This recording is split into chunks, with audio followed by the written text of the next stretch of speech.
the second part of this session. My name is Celia Davies. I'm Head of Projects at Photoworks. Near the mic. Is the mic on? Sorry, okay. I'm Celia Davies. I'm Head of Projects at Photoworks. I'm absolutely delighted to have with us this afternoon Gill, Alec, Soth, Rinko, Kawauchi, and also Rinko Dayton, who's going to help with interpretation. As you heard this morning, each of these artists has been invited by Martin Parr to make new work for BPB 2010, and their projects form part of the keynote exhibition at Brighton Museum and Art Gallery, aptly titled Strange and Familiar, 3 Views of Brighton. Both Rinko and Alec have been commissioned by Photoworks, and Gill has been making new work in association with the Archive of Modern Conflict. The session this afternoon will follow the following format. Each artist will make a short presentation of their work, and at the end of the 3 presentations there'll be an opportunity for each of you to ask questions. So Stephen, if you'd like to start your presentation.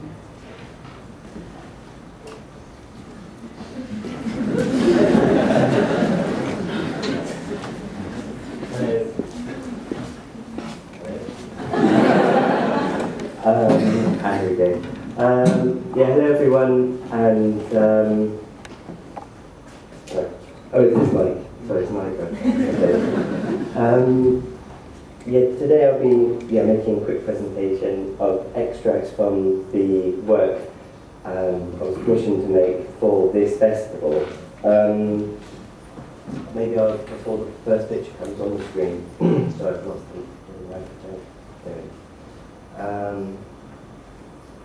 Maybe I'll just say a little bit about the work in how it was kind of came about. I was asked to make this work, and I suppose over the past few years I've had the luxury of making work that I was compelled to make, mostly close to where I live in East London. So this, even the word sort of commission was quite a sort of challenge for me, because I've had so to be asked to make a body of work in a certain place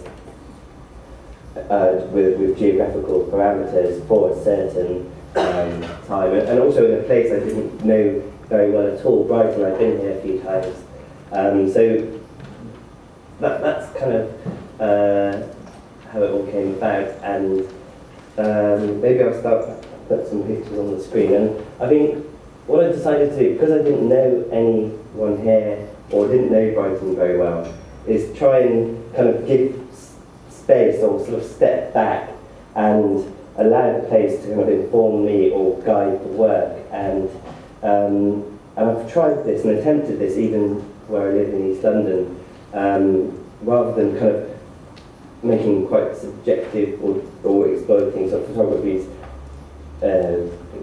descriptive abilities. I sort of step back slightly and try and encourage the spirit of the place to steer and guide me and the work. So in this instance, what I decided to do is, whilst walking and getting to know Brighton, just scooping up and collecting items that I found in Brighton and adding them to inside the camera film chamber, and then making work. And for me this is really exciting, this idea of kind of trying to absorb what a place may feel like, or suggestions of that, over or alongside what a place looks like. So what I was doing is adding these items to the camera and making work. The camera is a normal film camera. I had to make a special mirror device where the film plane lies flat, and in between each frame of this 12 exposure camera, I would shake the camera or tilt it, which would change the position of where these objects would land. Often one of the interesting things that I quite enjoy working this way is, so you're kind of half steering an image, you know the subject and the view in front of the camera, but what you're not sure of is where these objects are going to land, or where they would actually end up sitting on the film emulsion.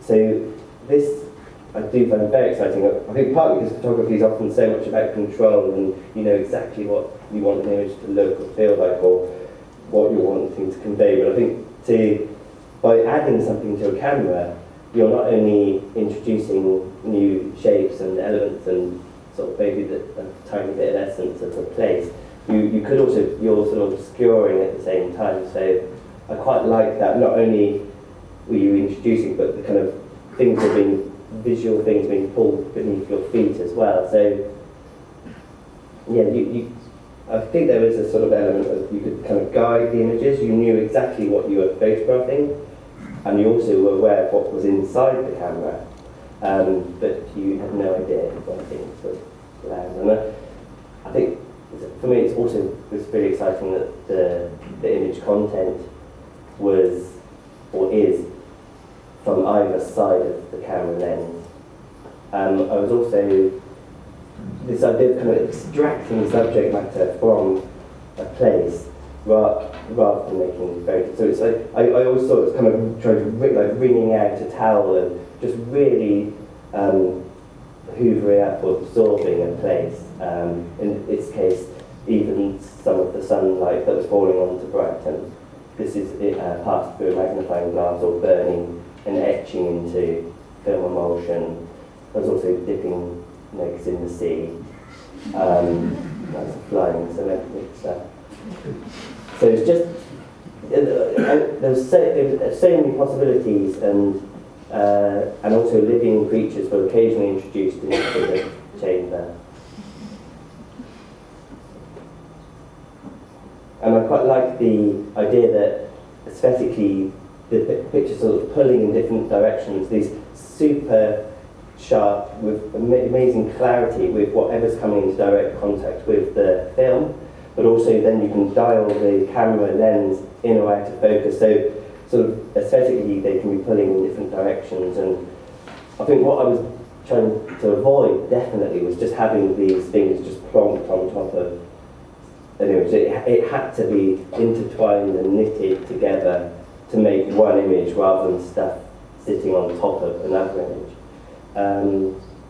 Years ago I tried a similar thing with sort of stepping back and allowing the place to inform the work with a series I did called Buried, where I was taking pictures in East London, taking the C-type prints back to close to the vicinity where they were taken, burying them and digging them up between 2 days and 2 weeks later. Again, just trying to allow the place itself to leave its mark and leave its stamp. And I think it was a similar mindset with this. But this time the added elements are kind of embedded in the negative rather than added to.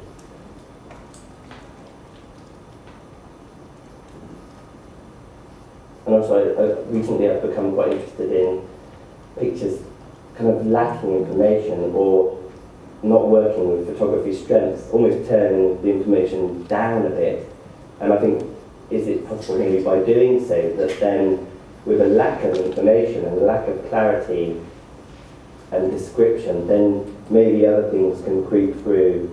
So this is something that I'm quite interested in recently, just not kind of forcing a point and not just this detached, super descriptive, but just trying to allow things to creep in and the work sort of shape itself a little bit more.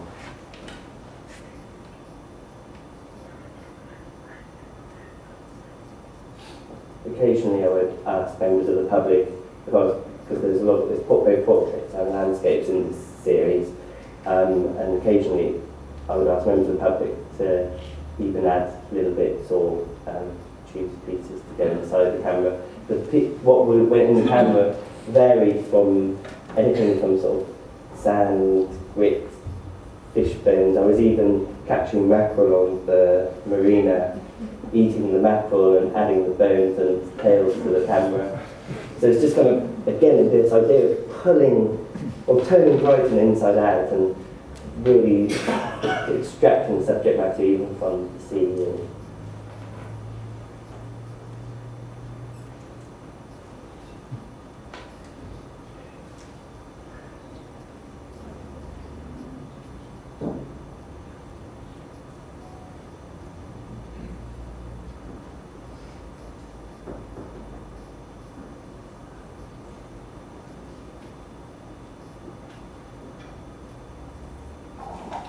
that's a crab. You can only just see it as a crab.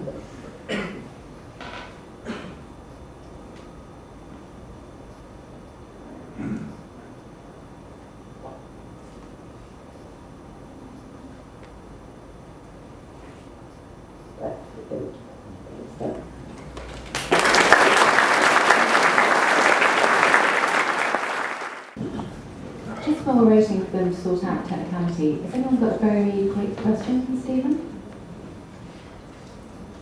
Hello. Well, I just wondering, it's quite experimental one. Mm. Could you tell me if you have any trial and error? With this, yeah, I mean, in 2007 I started trying to think of ways. I've kind of been toying with the idea of working like this for ages. As you know, we all tend to treat cameras as very precious things, so it took quite a lot of courage to pluck up and start chucking stuff inside Rolleiflexes. And I forgot to mention that during the process of making this, I got through like 3 cameras. So there was quite a bit of trial, because you're adding physical objects, often sharp or metal, often even liquid, even burning bits of charcoal from barbecues I was adding to cameras. So there was lots of experiments, and I found that mostly translucent small objects would work better, because then you'd have the force of the light coming through the objects rather than opaque solid objects. Even I added ice, and so the ice is melting in the camera as you're working your way through the film. There's a bit of trial now, and also with mirror devices, because the camera has to be looking up at the sky. So there's a front-faced mirror at an angle that then you can photograph around you rather than just up. Yeah. Thank you. Anyone else? Hi, Stephen. You said about trying to find the essence of the place, right? Yeah. The essence of Brighton.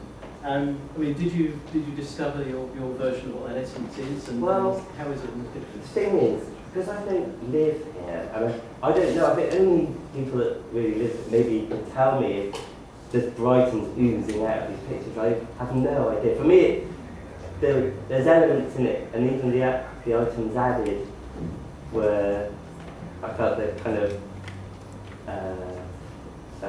submitting some sort of Brighton pulse. But I think I don't really know if it ends up, if I could say this is Brighton. I think only people that, but for me it was definitely my experience of Brighton, because it was quite an intense period. I was walking and cycling for between 4 and 6 weeks, 9 to 12 hours a day. So it was like this obsessive thing where the work and the place completely carries you and then spits you out at the end of it, and your head's kind of spinning and you're not sure.